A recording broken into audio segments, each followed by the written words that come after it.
नमस्कार। आकाशवाणी से प्रस्तुत है समाचार प्रभात।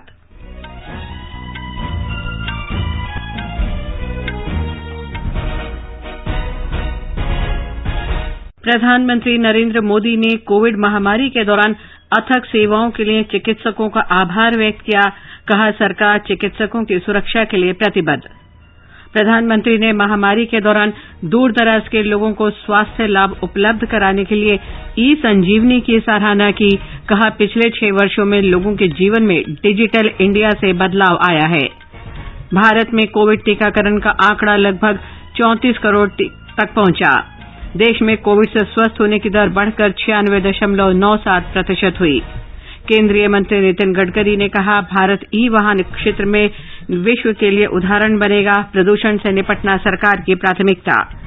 भारतीय नौसेना के एथलीट एमपी जबीर ने ओलंपिक में 400 मीटर बाधा दौड़ के लिए क्वालीफाई किया। इस श्रेणी में ओलंपिक में भाग लेने वाले पहले भारतीय पुरुष खिलाड़ी होंगे। विंबलडन टेनिस के मिक्स्ड डबल्स में आज सानिया मिर्जा रोहन बोपन्ना की जोड़ी का मुकाबला भारत की ही अंकिता रैना और रामकुमार रामनाथन की जोड़ी से। और यूरो कप फुटबॉल में क्वार्टर फाइनल मुकाबले आज रात से स्पेन का सामना स्विट्जरलैंड से और बेल्जियम का मुकाबला इटली से।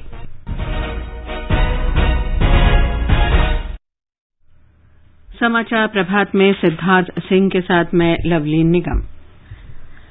देश भर में 18 वर्ष से अधिक आयु वर्ग के लिए सरकारी केंद्रों पर निःशुल्क कोविड टीकाकरण अभियान जारी है। युवाओं से आग्रह है कि कोविड रोधी टीका लगवाएं और अन्य लोगों को भी इसके लिए प्रोत्साहित करें। कोविड स्वास्थ्य के लिए खतरा बना हुआ है। ऐसे में एहतियाती उपायों के पालन में कोताही न बरतें। जब तक जरूरी न हो घर से बाहर न निकलें और 3 सरल उपायों का पालन करें। मास्क लगाएं, 2 गज की सुरक्षित दूरी बनाए रखें, हाथ और मुंह साफ रखें। कोविड संबंधी जानकारी और मार्गदर्शन के लिए राष्ट्रीय हेल्पलाइन नंबर 011-2397-8046 और 1075 पर संपर्क करें। और अब समाचार विस्तार से। प्रधानमंत्री नरेंद्र मोदी ने कहा है कि सरकार देश में मजबूत चिकित्सा बुनियादी ढांचा तैयार करने का प्रयास कर रही है। उन्होंने कहा कि इस वर्ष के बजट में आधुनिक चिकित्सा ढांचागत सुविधाओं के लिए 2 लाख करोड़ रुपए से अधिक आवंटित किए गए हैं। श्री मोदी ने कल चिकित्सक दिवस पर डॉक्टरों को संबोधित करते हुए कहा कि देश में बुनियादी चिकित्सा सुविधाएं मजबूत करने के लिए 50,000 करोड़ रुपए की क्रेडिट गारंटी योजना शुरू की गई है। इस साल हेल्थ सेक्टर के लिए बजट का एलोकेशन 2 गुने से भी ज्यादा यानी 2 लाख करोड़ रुपए से भी अधिक किया गया। अब हम ऐसे क्षेत्रों में हेल्थ इंफ्रास्ट्रक्चर को मजबूत करने के लिए 50,000 करोड़ रुपए की एक क्रेडिट गारंटी स्कीम लेकर आए हैं, जहां स्वास्थ्य सुविधाओं की कमी है। हमने बच्चों के लिए जरूरी हेल्थ इंफ्रास्ट्रक्चर को सशक्त करने के लिए भी 22,000 करोड़ रुपए से ज्यादा आवंटित किए हैं। आज देश में तेजी से नए एम्स खोले जा रहे हैं, नए मेडिकल कॉलेज बनाए जा रहे हैं, आधुनिक हेल्थ इंफ्रास्ट्रक्चर खड़ा किया जा रहा है। कोविड महामारी से निपटने में डॉक्टरों और चिकित्सा समुदाय की भूमिका की सराहना करते हुए श्री मोदी ने कहा कि डॉक्टरों, स्वास्थ्य देखभाल कर्मियों और अग्रिम पंक्ति के कार्यकर्ताओं ने महामारी के दौरान कई लोगों की जान बचाई। उन्होंने कहा कि प्रति 10 लाख लोगों में मृत्यु और संक्रमण दर के संदर्भ में भारत की स्थिति कई विकसित देशों की तुलना में बेहतर है। कोरोना के दौरान अगर हम प्रति लाख जनसंख्या में संक्रमण को देखें, मृत्यु दर को देखें, तो भारत की स्थिति बड़े बड़े विकसित और समृद्ध देशों की तुलना में कहीं संभली हुई रही है। किसी एक जीवन का असमय समाप्त होना उतना ही दुखद है, लेकिन भारत ने कोरोना से लाखों का जीवन बचाया भी है। इसका बहुत बड़ा श्रेय हमारे परिश्रमी डॉक्टर्स, हमारे हेल्थ केयर वर्कर्स, हमारे फ्रंटलाइन वर्कर्स को जाता है। प्रधानमंत्री ने कोविड वैक्सीन लगाने और कोविड मानकों के अनुपालन के प्रति लोगों को प्रेरित करने के लिए डॉक्टरों का आह्वान किया। उन्होंने योग के बारे में जागरूकता लाने के लिए चिकित्सा समुदाय की सराहना की। प्रधानमंत्री ने कोविड बाद की जटिलताओं से निपटने में योग के लाभों के बारे में साक्ष्य आधारित अध्ययन के लिए डॉक्टरों की प्रशंसा की। प्रधानमंत्री ने चिकित्सकों के अनुभवों के दस्तावेजीकरण पर जोर देते हुए कहा कि मरीजों के लक्षण, उपचार योजना और परिणामों का लिखित रिकॉर्ड रखा जाना चाहिए। उन्होंने कहा कि इस कार्य के लिए कोविड महामारी शुरूआती कदम हो सकता है। प्रधानमंत्री ने कहा कि सरकार डॉक्टरों की सुरक्षा के लिए प्रतिबद्ध है। उन्होंने महामारी के दौरान लोगों की सेवा में लगे चिकित्सकों के प्रति आभार व्यक्त किया।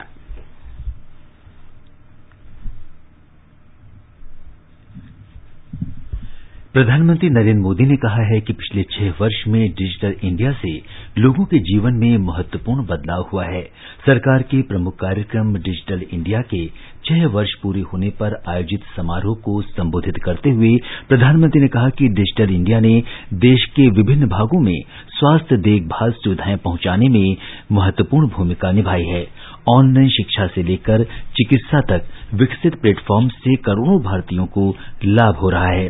कोविड महामारी के दौरान डिजिटल इंडिया के योगदान का उल्लेख करते हुए प्रधानमंत्री ने कहा कि देश के दूर दराज के लोग ई संजीवनी से स्वास्थ्य सुविधाएं प्राप्त कर रहे हैं।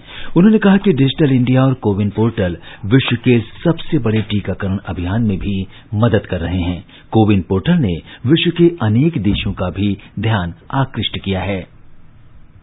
बिहार के साथी ने मुझे बताया कि ई संजीवनी ने कैसे इस मुश्किल समय में घर बैठे ही उनकी दादी माँ के स्वास्थ्य लाभ की चिंता की। सबको स्वास्थ्य सुविधा मिले, समय पर अच्छी सुविधा मिले, ये हमारी प्राथमिकता है। और इसके लिए नेशनल डिजिटल हेल्थ मिशन के तहत एक प्रभावी प्लेटफॉर्म पर भी काम चल रहा है। इस कोरोना काल में जो डिजिटल सॉल्यूशन भारत ने तैयार किए हैं वो आज पूरी दुनिया में चर्चा का भी विषय है और आकर्षण का भी विषय है। दुनिया के सबसे बड़े डिजिटल कॉन्टैक्ट ट्रेसिंग ऐप में से एक आरोग्य सेतु का कोरोना संक्रमण को रोकने में बहुत मदद मिली है। टीकाकरण के लिए भारत के कोविन ऐप में भी आज अनेकों देश दिलचस्पी दिखा रहे हैं। वो चाहते हैं उनके देश में इस योजना का लाभ मिले। प्रधानमंत्री ने कहा कि न्यूनतम सरकार और अधिकतम प्रशासन का लक्ष्य डिजिटल इंडिया के माध्यम से पूरा हो रहा है। मिनिमम गवर्नमेंट मैक्सिमम गवर्नेंस के सिद्धांतों पर चलते हुए सरकार और जनता के बीच, सिस्टम और सुविधाओं के बीच, समस्याओं और सर्विस के बीच गैप कम करना, इनके बीच की मुश्किलें खत्म करना और जन सामान्य की सुविधा बढ़ाना ये समय की मांग रहा है। और इसलिए डिजिटल इंडिया सामान्य नागरिक को सुविधा और उनके एम्पावरमेंट का एक बहुत सशक्त माध्यम है। प्रधानमंत्री ने कहा कि लोकप्रिय ऐप डिजी लॉकर स्पष्ट उदाहरण है कि डिजिटल इंडिया कार्यक्रम कितना प्रभावी रहा है। मौजूदा समय में स्कूल और कॉलेज के दस्तावेज, आधार, पैन और मतदाता पहचान पत्र सहित सभी महत्वपूर्ण दस्तावेज डिजी लॉकर में आसानी से सुरक्षित रखे जा सकते हैं। श्री मोदी ने कहा कि चाहे ड्राइविंग लाइसेंस या जन्म प्रमाण पत्र लेना हो, बिजली और पानी के बिल का भुगतान करना हो, आयकर रिटर्न भरना हो, ये सारे काम अब आसानी से और तेजी से किए जा रहे हैं। उन्होंने कहा कि डिजिटल इंडिया आत्मनिर्भर भारत का लक्ष्य हासिल करने का प्रभावी साधन और 21वीं सदी में सशक्त भारत के लिए उद्घोष बन गया है। देश में अब तक कोविड संक्रमण से बचाव के लगभग 34 करोड़ टीके लगाए जा चुके हैं। केंद्रीय स्वास्थ्य मंत्रालय ने बताया है कि पिछले महीने की 21 तारीख से शुरू सबके लिए निःशुल्क टीकाकरण अभियान के तहत कल 38,17,000 से अधिक टीके लगाए गए। मंत्रालय ने बताया कि 18 से 44 वर्ष आयु वर्ग में कल 21,80,000 टीके पहली डोज के रूप में और 84,000 से अधिक दूसरी डोज के रूप में लगाए गए। देश के सभी 28 राज्यों और 9 केंद्र शासित प्रदेशों में इस आयु वर्ग के 9 करोड़ 38 लाख लोगों को टीके की पहली डोज लगाई जा चुकी है। 8 राज्यों उत्तर प्रदेश, मध्य प्रदेश, राजस्थान, तमिलनाडु, बिहार, गुजरात, कर्नाटक और महाराष्ट्र में 18 से 44 वर्ष आयु वर्ग के 50 लाख से अधिक लोगों को वैक्सीन की पहली डोज लग चुकी है। स्वास्थ्य मंत्रालय ने कहा है कि राज्यों और केंद्र शासित प्रदेशों को अब तक 32 करोड़ 92 लाख से अधिक कोविड टीके उपलब्ध कराए गए हैं। मंत्रालय ने कहा कि राज्यों और केंद्र शासित प्रदेशों के पास अब भी 1 करोड़ 24 लाख से अधिक टीके बचे हैं। 94 लाख 66 लाख से अधिक वैक्सीन अगले 2 दिन में उपलब्ध करा दी जाएगी। स्वास्थ्य मंत्रालय ने बताया है कि बीते एक दिन में 48,786 कोविड के नए मरीजों की पुष्टि हुई। इलाज करा रहे मरीजों की संख्या कम हो रही है और ये 5,23,000 से कम रह गई है। संक्रमण की दर 1.72% है। देश में अब तक 2,94,88,000 से अधिक रोगी स्वस्थ हो चुके हैं। स्वस्थ होने की दर 96.97% हो गई है। दिल्ली में कल 93 लोगों में कोविड संक्रमण की पुष्टि हुई। कल 111 लोग कोविड से स्वस्थ हुए और 4 लोगों की मृत्यु हो गई। राजधानी में इस समय 1,357 कोविड मरीजों का इलाज चल रहा है। दिल्ली में कल 1,46,000 से अधिक लोगों को कोविड से बचाव के टीके लगाए गए। इसके साथ ही राजधानी में अब तक 79 लाख से अधिक लोगों का टीकाकरण हो चुका है। गुजरात में कल 84 लोगों में कोविड संक्रमण की पुष्टि हुई। राज्य स्वास्थ्य विभाग के अनुसार कल 300 मरीज संक्रमण मुक्त हुए और उन्हें विभिन्न अस्पतालों से छुट्टी दे दी गई। ब्यौरा हमारे संवाददाता से।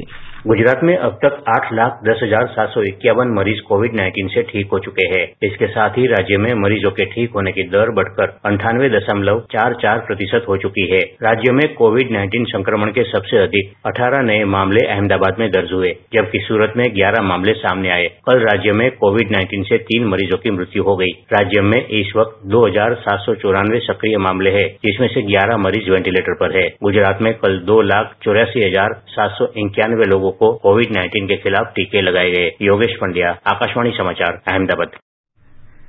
महाराष्ट्र में कल 9,195 लोग कोविड से संक्रमित पाए गए और 8,634 मरीज स्वस्थ भी हुए। राज्य में इस समय उपचाराधीन मरीजों की संख्या 1,16,667 है। कल 252 लोग इस महामारी के शिकार हुए। प्रदेश में संक्रमण से स्वस्थ होने की दर 96.01%, जबकि मृत्यु दर 2.01% है। महाराष्ट्र में अब तक 4,18 लाख कोविड जांच की गई है और संक्रमण की दर 14.5% है। पश्चिम बंगाल में अब तक करीब 2,20,00,000 लोग कोविड टीके लगाए गए हैं। राज्य के स्वास्थ्य विभाग के सूत्रों के अनुसार टीकों की बर्बादी नगण्य बनी हुई है। समुचित प्रबंधन और सदुपयोग के कारण करीब 5 लाख वैक्सीन बर्बाद होने से बचाई जा चुकी हैं। तमिलनाडु में कल 4,481 कोविड मरीज सामने आए। 5,044 लोग संक्रमण मुक्त हुए। इस समय राज्य में 37,500 से अधिक कोविड मरीज हैं। 102 रोगियों की कल कोविड से मौत होने की पुष्टि हुई है। कोयम्बटूर में सबसे ज्यादा 498 कोविड मरीज सामने आए। वहीं इरोड जिले में 411 और चेन्नई में 249 संक्रमित लोगों का पता चला। ये समाचार आकाशवाणी से प्रसारित किए जा रहे हैं। हर जोखिम से निकल कर फसल आए, सुरक्षित हो जाए।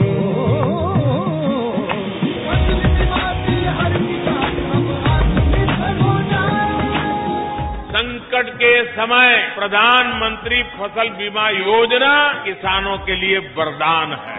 अब सूखा पड़े या बाढ़ आ जाए, कोई डर नहीं। अब ओले पड़े या कीट पतंगे फसल खा जाए, कोई फिक्र नहीं, क्योंकि हमने लिया है प्रधानमंत्री फसल बीमा। बुआई से फसल कटाई तक हर जोखिम का दावा, न्यूनतम प्रीमियम पर अधिकतम भुगतान का वादा। योजना से हर साल जुड़ रहे हैं 5 करोड़ से ज्यादा किसान। अब आपकी है बारी। नजदीकी कृषि कार्यालय, सहकारी समिति, बैंक शाखा, अधिकृत बीमा कंपनी या जन सेवा केंद्र में स्वेच्छा से करा सकते हैं पंजीकरण। फसल बीमा पोर्टल या फसल बीमा ऐप द्वारा भी कराया जा सकता है पंजीकरण। प्रधानमंत्री फसल बीमा योजना, आपकी फसलों का संपूर्ण सुरक्षा कवच। कृषि एवं किसान कल्याण मंत्रालय, भारत सरकार। समाचार प्रभात में आपका फिर स्वागत है। आगे बढ़ने से पहले एक नजर मुख्य समाचारों पर। प्रधानमंत्री नरेंद्र मोदी ने कोविड महामारी के दौरान अथक सेवाओं के लिए चिकित्सकों का आभार व्यक्त किया।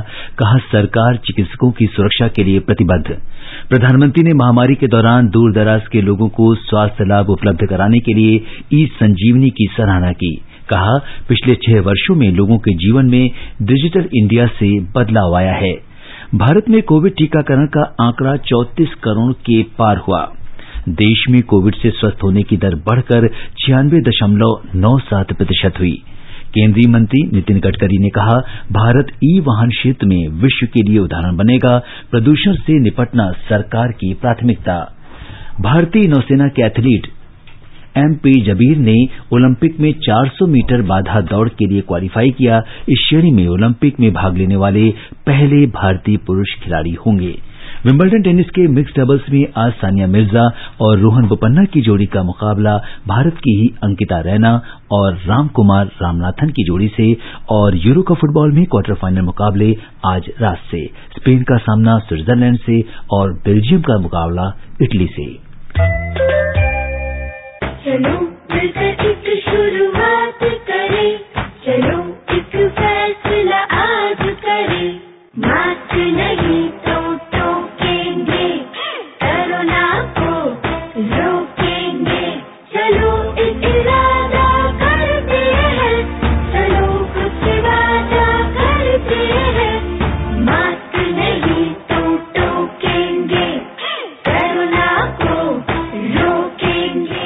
कोविड महामारी के दौरान लोगों की सुविधा के लिए बनाई गई राष्ट्रीय स्तर पर कई हेल्पलाइन काम कर रही हैं। सूचना और प्रसारण मंत्रालय इस बारे में लोगों में जागरूकता बढ़ा रहा है। हेल्पलाइन नंबर इस प्रकार से हैं। कोविड संबंधी सवालों के जवाब देने के लिए स्वास्थ्य और परिवार कल्याण मंत्रालय की हेल्पलाइन है 1075, महिला और बाल विकास मंत्रालय की चाइल्ड हेल्पलाइन है 1098, वरिष्ठ नागरिकों के लिए सामाजिक न्याय और अधिकारिता मंत्रालय का हेल्पलाइन नंबर है 14567, मनोवैज्ञानिक सहायता के लिए राष्ट्रीय मानसिक स्वास्थ्य और तंत्रिका विज्ञान संस्थान निमहांस का नंबर है 0804110007, आयुष कोविड परामर्श हेल्पलाइन नंबर है 14443 और माई गव व्हाट्सएप हेल्प डेस्क नंबर है 9013151515। सड़क परिवहन और राजमार्ग मंत्री नितिन गडकरी ने कहा है कि भारत इलेक्ट्रिक वाहनों के संदर्भ में विश्व के लिए उदाहरण बनेगा और प्रदूषण से निपटना सरकार की प्राथमिकता है। इंडिया ग्लोबल फोरम 2021 को कल संबोधित करते हुए उन्होंने कहा कि भारत में ग्रीन हाइड्रोजन के बारे में गहन शोध किया जा रहा है। सरकार सभी निर्माण सामग्री को हरित विकल्प के रूप में बदलने के लिए सभी तरह के उपाय कर रही है। उन्होंने कहा कि इलेक्ट्रिक वाहनों के बारे में जनता से उत्साहजनक प्रतिक्रिया मिल रही है। उन्होंने कहा कि वो स्वयं इलेक्ट्रिक कार उपयोग करते हैं और कई मंत्री भी इलेक्ट्रिक वाहन का इस्तेमाल कर रहे हैं। श्री गडकरी ने कहा कि भावी विकास बहुत महत्वपूर्ण है। दोपहिया वाहन और ऑटो रिक्शा बहुत लोकप्रिय हैं और सरकार को फेम 2 योजना के माध्यम से वाहनों को इलेक्ट्रिक में बदलने के लिए कई प्रोत्साहन पैकेज दिए गए हैं। वस्तु और सेवा कर व्यवस्था लागू किए जाने की कल चौथी वर्षगांठ पर केंद्रीय वित्त मंत्री निर्मला सीतारामन ने कहा कि कोविड-19 महामारी के 2 चरणों से उबरना और नई कर प्रणाली को स्थिरता प्रदान करना अत्यंत संतोष का विषय है। वित्त मंत्री ने कहा कि हाल के महीनों में राजस्व संकलन में वृद्धि अब सामान्य क्रम होना चाहिए। उन्होंने लगातार 8 महीनों में जीएसटी संकलन 1 लाख करोड़ रुपए से अधिक रहने पर प्रसन्नता व्यक्त की। इस वर्ष अप्रैल में 1,41,000 करोड़ रुपए का रिकॉर्ड कर संग्रह हुआ। रिजर्व बैंक ने कहा है कि कोविड महामारी की दूसरी लहर को देखते हुए हाल के घोषित मौद्रिक विनियामक और वित्तीय नीति उपायों से आर्थिक स्थिति बहाल करने में मदद मिलेगी। रिजर्व बैंक की कल जारी 23वीं वित्तीय स्थिरता रिपोर्ट के अनुसार सतत नीतिगत और वित्तीय सहयोग तथा टीकाकरण में तेजी से वैश्विक आर्थिक असमानता दूर करने में मदद मिल रही है। रिपोर्ट में कहा गया है कि नीतिगत समर्थन से बैंकों की वित्तीय स्थिति मजबूत करने में सहायता मिली है। विदेश मंत्री डॉक्टर एस जयशंकर ने कहा है कि इटली के मोटेरा में G20 देशों के विदेश मंत्रियों की 3 दिन की बैठक के दौरान कई मुद्दों पर विचार विमर्श हुआ। इनमें बहुपक्षवाद और शासन, अफ्रीका, खाद्य सुरक्षा और मानवीय सहायता के मुद्दे शामिल हैं। डॉक्टर जयशंकर ने कल एक ट्वीट में बताया कि 14 मंत्रियों और अंतर्राष्ट्रीय संगठनों के 5 प्रमुखों के साथ उनकी बैठक हुई।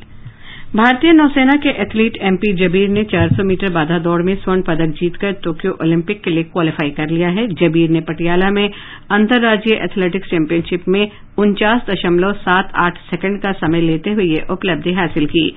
जबीर ने विश्व रैंकिंग के जरिए टोक्यो ओलंपिक का टिकट पक्का किया, जिसमें 14 कोटा उपलब्ध थे। नौसेना के 25 वर्षीय नाविक जबीर केरल के मल्लपुरम के रहने वाले हैं। जबीर ओलंपिक में 400 मीटर बाधा दौड़ के लिए क्वालीफाई करने वाले पहले भारतीय पुरुष एथलीट हैं। इससे पहले महान धाविका केरल की पीटी उषा ने लॉस एंजलिस ओलंपिक में 400 मीटर बाधा दौड़ में हिस्सा लिया था। आकाशवाणी का समाचार का विशेष कार्यक्रम ओलंपिक क्विज कल से शुरू हो गया है। श्रोताओं की ओर से इसे काफी सराहना मिली है। क्विज में देश के सभी हिस्सों के नागरिकों ने भाग लिया और अपने जवाब भेजे। चल चूके ना निशाना, लक्ष्य तेरा सामने है, जीत के है आना। आकाशवाणी समाचार अपने प्रतिदिन प्रसारित होने वाले कार्यक्रम स्पोर्ट्स कैन में आपके लिए लेकर आया है ओलंपिक क्विज आकाशवाणी समाचार के साथ। इसमें हिस्सा लेने के लिए आपको स्पोर्ट्स कैन कार्यक्रम के दौरान ओलंपिक पर पूछे गए प्रश्न का जवाब देना है। आप अपने जवाब ईमेल कर सकते हैं। पता है airsportscan@gmail.com। विजेता का चुनाव ईमेल के द्वारा सबसे पहले मिलने वाले सही जवाब से होगा। क्विज के विजेता का नाम अगले दिन प्रसारित होने वाले स्पोर्ट्स स्कैन कार्यक्रम और हमारे समाचार बुलेटिन में घोषित किया जाएगा। साथ ही हमारे Twitter handle @AIR News Alerts पर भी फ्लैश होगा। इतना ही नहीं, विजेता को भारतीय ओलंपिक टीम की एक जर्सी भी दी जाएगी। तो देर किस बात की, सुनिए स्पोर्ट्स स्कैन कार्यक्रम रोजाना शाम 7:20 पर FM गोल्ड 100.1 मेगाहर्ट्ज और हमारे YouTube channel news on AIR official पर। चल चूके ना निशाना, लक्ष्य तेरा सामने है, जीत के है आना। टोक्यो ओलंपिक खेलों पर आकाशवाणी से जारी विशेष श्रृंखला में आज हम बात करते हैं अदिति अशोक की, जिन्हें भारत की प्रमुख महिला गोल्फर के रूप में जाना जाता है। वे दूसरी बार ओलंपिक खेलों में हिस्सा लेंगी। 29 मार्च 1998 को कर्नाटक के बेंगलुरु में जन्म लेने वाली अदिति ने 5 साल की उम्र में ही गोल्फ के खेल में अपनी दिलचस्पी जाहिर कर दी थी। उस समय बेंगलुरु में सिर्फ 3 गोल्फ कोर्स ही हुआ करते थे। अदिति ने अपने पिता के साथ पहली बार गोल्फ कोर्स में कदम रखा और फिर कभी मुड़कर पीछे नहीं देखा। मात्र 13 वर्ष की आयु में उन्होंने पहली बार राज्य स्तरीय कर्नाटक जूनियर टूर्नामेंट और दक्षिण भारतीय जूनियर चैंपियनशिप में जीत हासिल की। अदिति ने उसी वर्ष राष्ट्रीय एमेचर खिताब भी अपने नाम किया। अदिति ने राष्ट्र को उस समय चकित कर दिया जब उन्होंने राष्ट्रीय जूनियर चैंपियनशिप लगातार 3 बार 2012, 2013 और 2014 में जीती। उन्होंने 2014 में जूनियर और सीनियर टाइटल्स भी अपनी झोली में डाले। अदिति भारत की एकमात्र ऐसी गोल्फर रही हैं जिसने 2013 में Asian youth games, 2014 youth Olympic और 2014 में एशियाई खेलों में अपना परचम लहराया। वर्ष 2015 उनके करियर के लिए एक महत्वपूर्ण पड़ाव लेकर आया जब उन्होंने ladies British amateur stroke play championship में जीत हासिल की। अदिति ने 1 जनवरी 2016 को इतिहास रच दिया जब मात्र 18 वर्ष की आयु में रियो ओलंपिक के लिए क्वालीफाई करने वाली वो भारत की पहली महिला गोल्फर बनी। इसके बाद उन्होंने उसी वर्ष अक्टूबर में अपना पहला यूरोपियन टूर टाइटल भी जीता। अदिति ने इस टूर्नामेंट के एक सप्ताह बाद ही कतर ओपन का खिताब हासिल किया और लेट रुकी ऑफ द ईयर पुरस्कार जीता। टोक्यो ओलंपिक में अदिति अशोक के साथ अनिर्बान लाहिड़ी और उदयन माने भी हिस्सा लेंगे। निखिल कुमार, स्पोर्ट्स डेस्क, आकाशवाणी समाचार। यूरो कप फुटबॉल प्रतियोगिता के क्वार्टर फाइनल मुकाबले आज से खेले जाएंगे।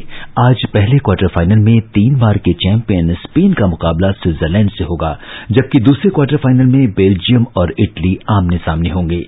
तीसरा क्वार्टर फाइनल कल चेक गणराज्य और डेनमार्क के बीच खेला जाएगा, जबकि चौथे क्वार्टर फाइनल में इंग्लैंड का मुकाबला यूक्रेन से होगा। विंबलडन टेनिस टूर्नामेंट के मिक्स डबल्स के पहले दौर में आज भारतीय खिलाड़ी आमने सामने होंगे। सानिया मिर्जा रोहन बोपन्ना की जोड़ी का मुकाबला अंकिता रैना और रामकुमार रामानाथन की जोड़ी से होगा। महिला डबल्स में सानिया मिर्जा ने अपनी जोड़ीदार के साथ दूसरे दौर में जगह बनाई, जबकि पुरुष डबल्स में रोहन बोपन्ना और दिविज शरण की जोड़ी को पहले दौर में हारकर प्रतियोगिता से बाहर होना पड़ा। इंग्लैंड ने दूसरे एक दिवसीय अंतर्राष्ट्रीय क्रिकेट मैच में श्रीलंका को 8 विकेट से हराकर 3 मैचों की श्रृंखला अपने नाम कर ली है। श्रीलंका ने पहले बल्लेबाजी करते हुए निर्धारित 50 ओवर में 9 विकेट पर 241 रन बनाए। जवाब में इंग्लैंड ने 2 विकेट खोकर 43 ओवर में जीत हासिल कर ली। देश में जुलाई में मासिक वर्षा कुल मिलाकर सामान्य रहने की संभावना है। मौसम विभाग ने कहा है कि नवीनतम वैश्विक मॉडल के अनुसार ध्रुवीय प्रशांत महासागर पर मौजूदा अल नीनो की स्थिति जारी रहने की संभावना है।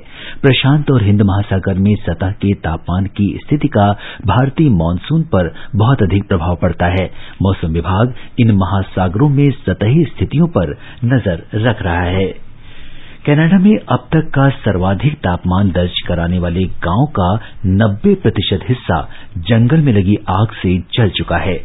आग की वजह से ब्रिटिश कोलंबिया में लिप्टन और इसके आसपास के इलाके में महत्वपूर्ण बुनियादी ढांचे को काफी नुकसान पहुंचा है। इस गांव में देश का अब तक का सबसे अधिक तापमान 49.6 डिग्री सेल्सियस इसी सप्ताह रिकॉर्ड किया गया था। इस बीच उत्तरी अमेरिका के कई क्षेत्रों में भी असामान्य रूप से उच्च तापमान दर्ज किया गया है। भारत और पाकिस्तान ने कल अपनी हिरासत में जेलों में बंद नागरिक कैदियों और मछुआरों की सूची का नई दिल्ली और इस्लामाबाद में राजनयिक माध्यम से आदान प्रदान किया। ये कार्रवाई 2008 के समझौते के प्रावधानों के तहत की गई है। समझौते के अंतर्गत 1 जनवरी और 1 जुलाई को हर साल ऐसे कैदियों की सूचियों का आदान प्रदान किया जाता है। विदेश मंत्रालय ने कहा कि भारत ने अपनी हिरासत में मौजूद पाकिस्तान के 271 लोगों और 74 मछुआरों की सूची सौंपी। पाकिस्तान ने 51 नागरिकों और 558 मछुआरों की सूची सौंपी। ये समाचार हमारी वेबसाइट newsonair.com/hindi पर भी उपलब्ध हैं। और सिद्धार्थ, आप बताएं आज के समाचार पत्रों में क्या विशेष है? जी हां लवलीन, केंद्र सरकार के सख्त रुख के बाद यूरोप के 9 देशों में कोविशील्ड को मान्यता मिलने की खबर लगभग सभी अखबारों में है। अमर उजाला कहता है, भारत के सख्त रुख के बाद मिली है कामयाबी। पत्र ने विश्व स्वास्थ्य संगठन WHO के हवाले से लिखा है, हमारी मान्यता वाले सभी टीकों को मिली मंजूरी। हरिभूमि ने इससे बड़ी सफलता बताते हुए लिखा है कि कोविशील्ड की खुराक लिया हुआ व्यक्ति Germany, Slovenia, Austria, Greece, Iceland, Ireland, Spain और स्विट्जरलैंड की यात्रा कर सकेगा। भारतीय कंपनी जायडस कैडिला द्वारा कोरोना वैक्सीन ज़ायकोव-डी की आपात इस्तेमाल की मंजूरी को राजस्थान पत्रिका ने नई उम्मीद बताते हुए लिखा है, बिना सुई वाले स्वदेशी टीके से सुरक्षित होगा देश का बचपन। राष्ट्रीय सहारा ने प्रधानमंत्री नरेंद्र मोदी की इस विश्वास को प्रमुखता से दिया है, कोरोना से जीतेगा भारत। कल डॉक्टर्स डे पर चिकित्सा जगत से जुड़े लोगों को संबोधित करते हुए उनका ये कहना कि विकास के नए आयाम भी हासिल करेगा, देश को भी अखबारों में प्रमुखता से दिया है। नवभारत टाइम्स की सुर्खी है, योग पर रिसर्च शुरू करें डॉक्टर्स। लोकसत्य ने प्रधानमंत्री के इन शब्दों को प्रमुखता से दिया है कि डिजिटल इंडिया सशक्तिकरण का माध्यम, इससे श्रम, समय और धन की भी बचत होगी। लगातार 8 महीने से 1 लाख करोड़ रुपए से ऊपर है जीएसटी राजस्व। इस खबर को राष्ट्रीय सहारा ने अर्थ जगत पन्ने पर देते हुए लिखा है कि वित्त मंत्री ने कहा कि अब राजस्व संग्रह में वृद्धि स्थायी रूप से होनी चाहिए। नौसेना प्रमुख जनरल मनोज मुकुंद नरवणे का ये कहना ड्रोन हमले से मुकाबले के लिए सेना बन रही सक्षम, अमर उजाला में है। अमर उजाला की खबर है कि ब्रिटेन में पोस्ट स्टडी वीजा का नया मार्ग खुला, भारतीय छात्रों को होगा फायदा। पत्र लिखता है कि अंतर्राष्ट्रीय छात्र अब ब्रिटेन में पढ़ाई पूरी करने के बाद वहां 2 साल तक रह भी सकेंगे। गुजरात में अब शेरों की आबादी हुई 700 के पार को राजस्थान पत्रिका ने इस वर्ष की अच्छी खबर बताते हुए लिखा है कि सुरक्षित वातावरण, भोजन की पर्याप्त उपलब्धता से ही ये संभव हुआ है। उत्तर भारत में भीषण गर्मी पर दैनिक जागरण की सुर्खी है, मानसून के समय लग रहे लू के थपेड़े। दैनिक भास्कर कहता है, बड़ी मुश्किल डगर है बारिश करने वाले बादलों की। पत्र ने दुनिया में सर्दी भी गर्मी भी शीर्षक से लिखा, न्यूजीलैंड में रिकॉर्ड बर्फबारी। हरिभूमि ने कनाडा में हीट डोम शीर्षक से लिखा है, गर्म हवा के झपेड़ों से तापमान 49 डिग्री से भी ज्यादा पहुंचा। पत्र का कहना है, 5 दिनों में 486 लोगों की जान गई। और अंत में मुख्य समाचार एक बार फिर। प्रधानमंत्री नरेंद्र मोदी ने कोविड महामारी के दौरान अथक सेवाओं के लिए चिकित्सकों का आभार व्यक्त किया। कहा, सरकार चिकित्सकों की सुरक्षा के लिए प्रतिबद्ध। प्रधानमंत्री ने महामारी के दौरान दूर दराज के लोगों को स्वास्थ्य लाभ उपलब्ध कराने के लिए ई-संजीवनी की सराहना की। कहा, पिछले 6 वर्ष में लोगों के जीवन में डिजिटल इंडिया से बदलाव आया है। भारत में कोविड टीकाकरण का आंकड़ा 34 करोड़ के पार हुआ। देश में कोविड से स्वस्थ होने की दर बढ़कर 96.97% हुई। केंद्रीय मंत्री नितिन गडकरी ने कहा, भारत ई-वाहन क्षेत्र में विश्व के लिए उदाहरण बनेगा। प्रदूषण से निपटना सरकार की प्राथमिकता। भारतीय नौसेना के एथलीट एमपी जबीर ने ओलंपिक में 400 मीटर बाधा दौड़ के लिए क्वालीफाई किया। इस श्रेणी में ओलंपिक में भाग लेने वाले पहले भारतीय पुरुष खिलाड़ी होंगे। विंबलडन टेनिस के मिक्स डबल्स के पहले दौर में आज सानिया मिर्जा रोहन बोपन्ना की जोड़ी का मुकाबला भारत की ही अंकिता रैना और रामकुमार रामानाथन की जोड़ी से। इसके साथ ही समाचार प्रभात का ये अंक समाप्त हुआ। नमस्कार।